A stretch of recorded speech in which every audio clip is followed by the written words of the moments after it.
Hello, welcome to the Self Learning Podcast by Dr. Sushma Singh. Let us start discussion on Chapter 5 Doing Sociology Research Methods. And our topic is Field Work in Sociology. More or less, the same techniques are used by sociologists when they do field work. Sociological field work differs not so much in its content, what is doing during the field work, but in its context where it is done, and in the distribution of emphasis across different areas or topics of research. Thus, a sociologist would also live among her community and attempt to become an insider. However, unlike the anthropologist who typically went to a remote tribal community to do field work, sociologists did their field work among all sorts of communities. Moreover, sociological fieldwork did not necessarily involve living in, although it did involve spending most of one's time with members of the community. For example, William Forte White and an American sociologist did his fieldwork among members of a street gang in an Italian American slum in a large city and wrote a famous book, Street Corner Society. He lived in the areas for 3.5 years, hanging out, just spending time together with members of the gang or group who were mostly poor, unemployed youth. The first American born generation in a community of immigrants. While this example of sociological fieldwork is very close to anthropological fieldwork, there are important differences, but sociological fieldwork need not only be this kind. It can take different forms, as in the work of the Michel Burawe. For example, another American sociologist who worked for several months as a machinist in a Chicago factory and wrote about the experience of work from the perspective of workers. In Indian sociology, an important way in which the fieldwork method have been used is in village studies. In the 1950s, many anthropologists and the sociologists, both Indian and foreign, began working on village life and society. The village acted as the equivalent of the tribal community studied by the earlier anthropologists. It was also a bounded community and was small enough to be studied by a single person. That is, sociologists could get to know almost everyone in the village and observe life there. Moreover, anthropology was not very popular with nationalists in colonial India because of its excessive concern with the primitive. Many educated Indians felt that the disciplines like anthropology carried a colonial bias because they emphasized the non modern aspect of colonized societies rather than their progressive or positive side. So, studying villages and villagers seemed much more acceptable and worthwhile for a sociologist than studying tribes only. Questions were also being asked about the links between early anthropology and colonialism. After all, the classical instances of fieldwork like that of Malin Sonki, Evans, Pichards, and countless others were made possible by the fact that the places and people where fieldwork was done were part of colonial empires ruled by the countries from where the Western anthropologists came. However, more than the methodological reasons, village studies were important. because they provided Indian sociology with a subject that was of great interest in newly independent India. The government was interested in developing rural India.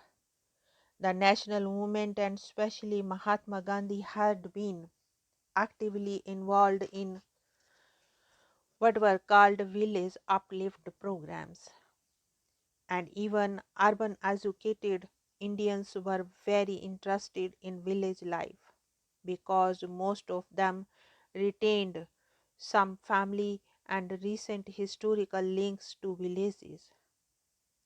Above all, villages were the places where most Indians lived. For these reasons, village studies became a very important part of Indian sociology, and fieldwork methods were very well suited for the studying village society. Now, the next topic is some limitations of participant observations. You have already seen what participant observation can do. Its main strength is that it provides a very rich and detailed picture of life from the perspective of the insider. It is this insider perspective that is the greatest return on the substantial investment of time and effort that fieldwork demands. Most other research methods can not claim to have a detailed knowledge of the field over a fairly long period of time. They are usually based on a short and quick field visit. Fieldwork allows for the correction of initial impressions, which may often be mistaken or biased. It also permits the researcher to track changes in the subject of interest and to see the impact of different situations or contexts. For example, different aspects of social structure or culture may be brought out in a good harvest year and in a bad harvest year. People could behave differently when employed or unemployed, and so on, because he or she spends a long period in full time engagement with a field. A participant observer can avoid many of these errors or biases that surveys and questionnaires or short term observations are inevitably subject to. But like all research methods, fieldwork also has some weaknesses. Otherwise, all social scientists would be using this method alone. Fieldwork, by its very nature, involves a very long, drawn out, and intensive research, usually by a single scholar working alone. As such, it can only cover a very small part of the world, generally a single village or small community.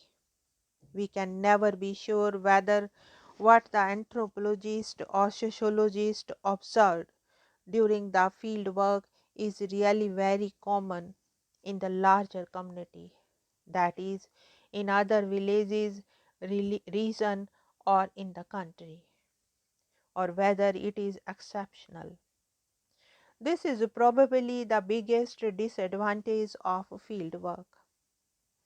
Another important limitation of fieldwork method is that we are never sure whether it is the voice of the anthropologist we are hearing or that of the people being studied. Of course, the aim is to represent the views of the people being studied, but it is always possible that the anthropologist, whether consciously or unconsciously, is selecting what will be written down in his or her notes and how it will be presented to the readers of his or her books or articles. Because there is no other version available to us except that of the anthropologist, there is always the chance of bias or error. However, this risk is present in most research methods. More generally, fieldwork methods are criticized because of the one sided relationship they are based on. The anthropologist or sociologist asks the questions and presents the answers and speaks for the people. To counter this, some scholars have suggested a more dialogic form,